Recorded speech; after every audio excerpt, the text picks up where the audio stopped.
Часто родители бегают со своими детьми по различным специалистам, обычно это пульмонологи, аллергологи и лоры чаще всего, и не могут вылечить один единственный симптом – это кашель.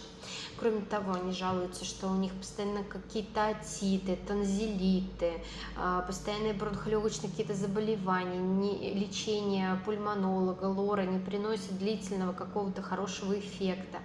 Бывает, они даже к неврологу заскакивают и говорят, у нас может быть неврологический кашель, потому что ребенок может делать вот так, и непонятно, что это за кашель, да?